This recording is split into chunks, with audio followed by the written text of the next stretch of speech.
Governor Snyder and I talked for about 10 minutes in a conference room. The topic, Flint and the ongoing water crisis, and whether or not he feared he would be next to face charges. With these emergency managers being charged by the Attorney General, are you preparing yourself to be charged by the Attorney General?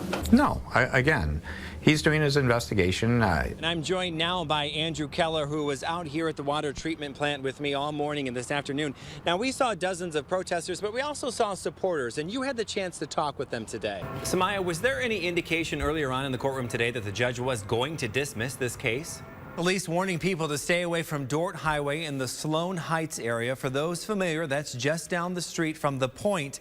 A woman is barricaded inside of a home in that area. This is a live look at the scene. As you can see, it's pretty dark right now, but there are several Grand Blanc Township police vehicles, Michigan State Police, and tactical vehicles in that area. It was spectacular, and like you said, the weather was gorgeous, but I also had a rare opportunity to actually speak to one of the captains of the ships tonight. I spoke to the captain of the Madeline.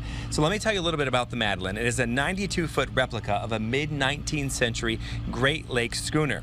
Now, the captain said it took 4 days for them to get here from Traverse City. Today, actually, the water being the roughest of all the days on their journey. But what's so unique about his schooner and what he told me, a group of guys got together and built the ship, and then they sail it. And he said, these guys that built it and sail it, they aren't spring chickens. All right, Elena, thank you. And Mayor Karen Weaver will update us on her Fast Start initiative during a news conference tomorrow morning. We'll also get results from the latest round of Flint water testing from Virginia Tech.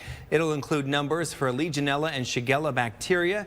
TV5 will bring you complete coverage of that and Mayor Weaver's announcement on air on the TV5 mobile app and at WNEM.com. And the White House also said today that another reason President Obama is coming to Flint is to meet a little girl who wrote to him about the water crisis. And that little girl is joining me right now. This is Mari Copney, along with her mom, Lulu Brazel. So you wrote a letter to President Obama. Tell me why you did and what you wrote in it. When do you think the state government knew about the Legionnaires' spike, and did you know about it before today's announcement? And results are coming in on this primary election night. Hi, everyone. I'm David Custer, coming to you from the Golden Globe Raw Room in Swan Creek Township. Saginaw County Sheriff William Fetterspiel, one of the hotly contested races in mid-Michigan tonight. Cameron Riddle will be joining us live from Bay County. Andrew Keller will have the latest results for us in Genesee County. But let's get back to that hotly contested race here in Saginaw County. That is for Saginaw County Sheriff Bill Fetterspiel. As you can see, the group behind me is very excited because Saginaw County Sheriff Bill Fetterspiel has declared victory tonight. Welcome back to our special report. President Barack Obama in the vehicle city in Flint right now. We are waiting for him to take the stage at Flint Northwestern High School. The presidential seal has been placed on the podium. We know that we are just minutes away from the president addressing the residents of the city of Flint about the Flint water crisis. It's a story that shocked a small town. A state trooper conducting a routine traffic stop gunned down and left for dead. And it left his two parents grieving the loss of their only child. But that pain was just the beginning for Pat Butterfield. And gratitude definitely is the word of the day. Just let me give you a rundown of when Amir did arrive here in Flint, Michigan. He did step out of the plane. He came over, spoke to the media briefly, and then he went to a private hangar with his extended family. This is family now. You have to remember, he hasn't seen them in several years. So it was a happy homecoming, a historic homecoming for Amir and the entire family who was happy to see him. And then from there, they left the hangar, and he is now spending time at a private residence with his family. And just a couple minutes ago, the Genesee Intermediate School District and Clio School District issued a joint statement apologizing for any problems the survey may have caused. Now, Professor Edwards joins me tonight via Skype. Professor, thank you so much for being here tonight. Thank you for having me. All right, let's get right to it. Did the governor's office admit that Flint residents were getting, quote, blown off by us from what you've seen? And Senator, you released a statement today with some pretty tough talk, and I quote, the public deserves to know how the Department of Health and Human Services will keep people from dying this summer. What do you want from them? It's going to be shocking. I am so glad he got to do that. Absolutely. What a cute kid. He is a great kid, and I tell you what, he had a smile from ear to ear. Yeah, awesome stuff. Thank you, Drew. Good evening. Just over a year ago, a bottle of water was a luxury to the McLeod and Lauren family. Now cut to today, and they go through nearly 200 bottles just to get through their day. Okay. Preparing a meal. It's been working pretty good so far. Taking a bath. Never thought that in a million years that we would be living off of bottled water to bathe with. And even brushing their teeth, all done with a bottle of water. A glimpse of what everyday family life is like during the water crisis. This is what we do on a daily basis. We use this to wash up, and then we turn around the next day and we wipe with baby wipes. Baby wipes. Every other day, Kenneth McLeod says his family uses baby wipes to wash their entire bodies to avoid depleting their supply of bottled water. One pack will probably last us half a day. A daily routine much different than it was 2 years ago when water flowed freely from the tap before everything changed and families became dependent on bottled water. Cases and cases of bottled water. You'll find them in every nook and cranny of this two-story Flint home. We had to take all the pantry stuff out to make room for water. On average, this family of 6 uses 6 cases or 210 bottles every single day. That's 42 cases or 1,470 bottles of water every week.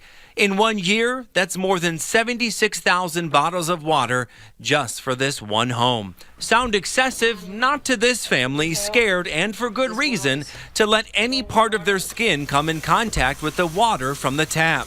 The irritation of the skin, the constant itching, burning of the eyes when you get out of the shower. Tammy Lauren says her youngest son Jeremiah has permanent reminders of just how unsafe it is. After the red spots and bumps went away, now he's scarred like this all over his body. But the scars and even the inconvenience of their newfound way of bottled water life can't take away the pain a parent feels knowing their child is suffering something even more serious. I hit my lowest point when we all had a powwow and realized and everything came to reality and it really hit us. My youngest son broke down crying, and after we read his high levels of lead in the blood of all 4 of their young boys. Lead known to profoundly affect children's growth, behavior, and intelligence, causing violent behavior and learning disabilities over time. As a parent, you're helpless in a way, you know? You don't know what to tell them. That's devastating as a parent, knowing there's nothing you can do.